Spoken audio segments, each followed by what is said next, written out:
I remember the exact moment Olivia decided to blow up our marriage.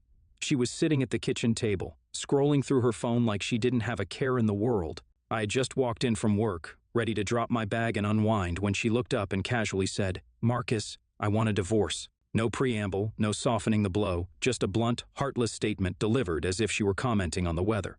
I froze for a second, unsure if I'd heard her correctly. "Excuse me?" I asked, my voice calm despite the storm brewing inside me. "I said, I want a divorce," she repeated, with a tone that suggested I was somehow too slow to comprehend the first time. I should have been angry, maybe even devastated. Instead, I was struck by her sheer audacity. Divorce? After everything we'd been through together? And the reason, that's what hit me the hardest. "I can't keep living like this," she continued, crossing her arms. "I need someone who actually works, who contributes. This isn't the life I signed up for." I blinked. "Doesn't work?" I wanted to laugh, but I kept my composure. For years, I'd built my career from the ground up, earning a six-figure salary and setting us up for a future most people could only dream of. But Olivia? She never bothered asking about my work, never showed the slightest interest in how I made my money. I guess she thought I was just coasting along, barely getting by. I leaned against the counter, studying her. She seemed so sure of herself, so confident that she was making the right decision. "All right," I said simply, setting my bag down. She tilted her head, surprised. "All right?" "Yes, Olivia. If you want a divorce, I won't stop you." For a moment, I saw a flicker of uncertainty cross her face, but she quickly replaced it with that smug, self-assured smile I'd grown so used to. "Good, because I've already spoken to a lawyer. You'll need to move out by the end of the month." "Move out? Of my house?" The nerve of this woman was almost comical, but I didn't argue. If she wanted me gone, I'd leave. For now. "Fair enough," I replied, turning to head upstairs. I could feel her eyes on me, waiting for me to explode, to beg, to argue, but I gave her nothing. In the privacy of our bedroom, I sat on the edge of the bed and let the situation sink in. This wasn't about divorce, this was about power. Olivia wanted to feel in control, to paint me as the failure in our relationship, and maybe she thought she could guilt me into fighting for her, pleading for a chance to win her back. But she didn't know me as well as she thought she did. The days that followed were a masterclass in passive-aggressive behavior. Olivia suddenly had a lot to say about everything, from how I folded the laundry to the way I spent my evenings. She criticized my hobbies, my habits, even the way I brewed my coffee. It was as if she were trying to justify her decision by turning me into the villain. And then there was Brian, my so-called best friend. At first, I didn't think much of the way she kept mentioning his name. "Brian said this," or "Brian suggested that." But soon it became clear he was more than just a friend in her eyes. I didn't confront her. I wasn't ready to tip my hand. Instead, I let her think she was in control. I let her believe I was the passive, clueless husband who wouldn't see what was happening right under his nose. One evening, as I packed a suitcase with a few essentials, Olivia leaned against the doorframe, arms crossed and a smirk on her face. "So, have you figured out where you're going to stay?" she asked, her voice dripping with condescension. I zipped up the bag and turned to face her. "Don't worry about me, Olivia. I'll be just fine." She huffed, clearly annoyed by my calm demeanor. "Good, because Brian and I are planning a dinner party here next weekend. It'd be awkward if you were still hanging around. A dinner party? In my house? With my best friend?" The gall was almost impressive. "Don't worry," I said, shouldering the bag. "I'll be gone long before then." As I walked past her, I caught a glimpse of her smug smile. She thought she'd won. She thought I was slinking away in defeat. But what Olivia didn't realize was that she had just handed me the match to light the fuse. If she wanted to burn everything down, I was going to let her. And then, I'd watch as the flames consumed her and Brian both.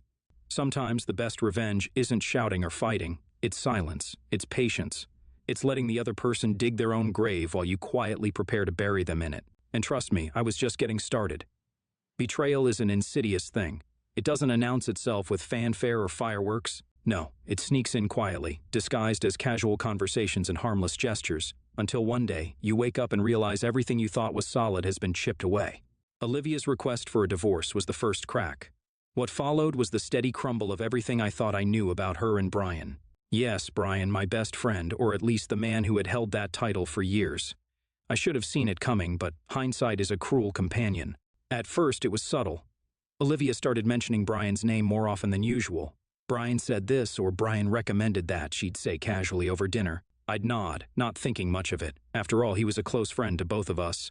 But as the weeks went on, his name slipped into our conversations more frequently, and with a certain warmth that made my stomach twist. The first real red flag came on a Saturday afternoon. Olivia had just come back from one of her lunches with Brian. She was laughing, her cheeks flushed in a way I hadn't seen in years. When I asked what was so funny, she waved me off with a dismissive, "Oh, it's just something Brian said." You wouldn't get it. I wouldn't get it. Since when had I been on the outside of our marriage, looking in? The answer, I realized, was far earlier than I'd cared to admit. I started noticing more, the texts she'd type with a sly smile and quickly lock her phone. The way she'd suddenly dress up more whenever she had plans with Brian. The excuses about how they were just friends, or how I was overthinking things. Overthinking, that's the favorite word of every guilty person trying to shift the blame. I still didn't confront her, though. What would have been the point? She'd only deny it, spin the narrative to make me look like the paranoid husband who couldn't handle her having male friends. So I let her think I was blind, too preoccupied with my own life to notice hers unraveling. The real blow came when Brian showed up at my house uninvited.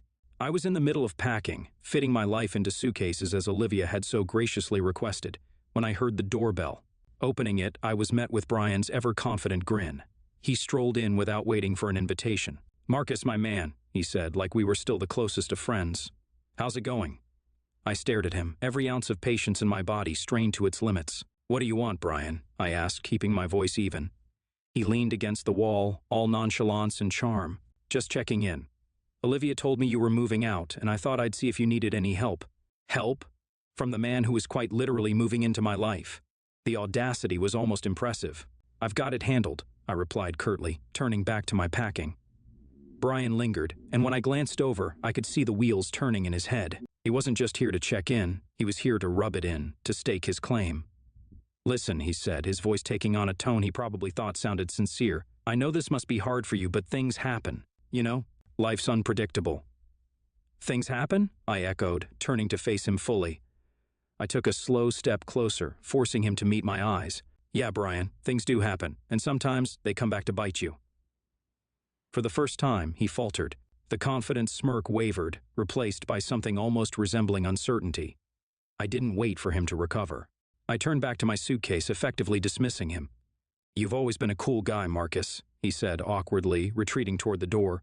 "No hard feelings, right?" I didn't respond. Silence is a powerful thing, especially when someone is desperate for a reaction. Brian left without another word, and as his car disappeared down the street, I let out a breath I hadn't realized I'd been holding. That night, as I lay in the bed that would soon no longer be mine, I replayed the events of the past few months. The missed signals, the lies, the betrayal. I could have been angry, could have confronted them both and demanded answers, but what would that accomplish? They'd already written me off as irrelevant, a footnote in their story. What they didn't realize, though, was that I wasn't the passive, clueless husband they thought I was. I had been paying attention, taking mental notes, and carefully planning my next steps.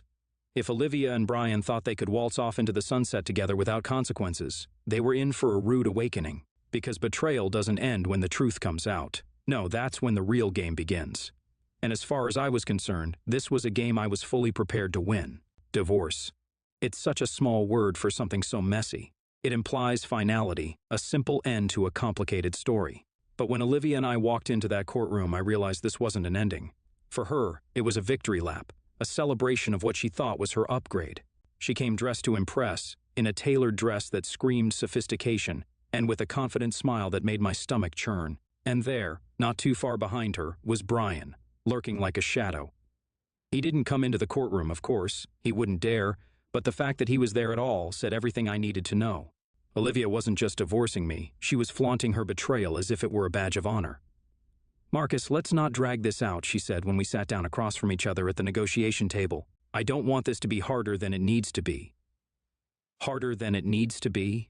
The irony wasn't lost on me. She had already made it hard, stomping on years of marriage like it was a worn-out rug she couldn't wait to replace.